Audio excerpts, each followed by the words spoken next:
ଆଜି ମହାଶିବରାତ୍ରି। ଜାଣନ୍ତୁ କ'ଣ ରହିଛି ଏହି ଦିନର ମହତ୍ତ୍ୱ।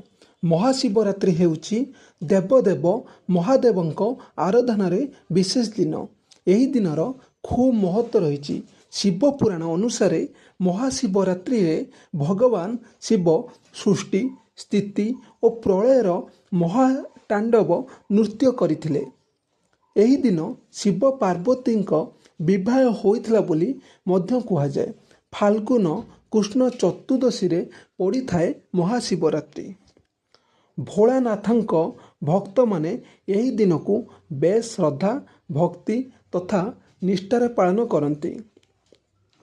ଅନେକ ଭକ୍ତ ନିର୍ଜଳା ଉପବାସ କରି ଜାଗର ବ୍ରତ ପାଳନ କରିଥାନ୍ତି। ଏଥିପାଇଁ ଶୈବ ପୀଠଗୁଡ଼ିକ ଉତ୍ସବ ମୁଖର ହୋଇଥାଏ। ସର୍ବତ୍ର ଗୁଞ୍ଜରିତ ହେଉଥାଏ ଶିବ ପଞ୍ଚାକ୍ଷରୀ ମନ୍ତ୍ର।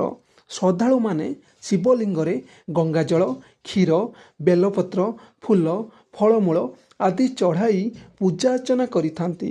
ବର୍ଷକର ଏହି ଦିନରେ ହିଁ ଶିବଙ୍କୁ କେତକୀ ଫୁଲ ଅର୍ପଣ କରାଯାଏ।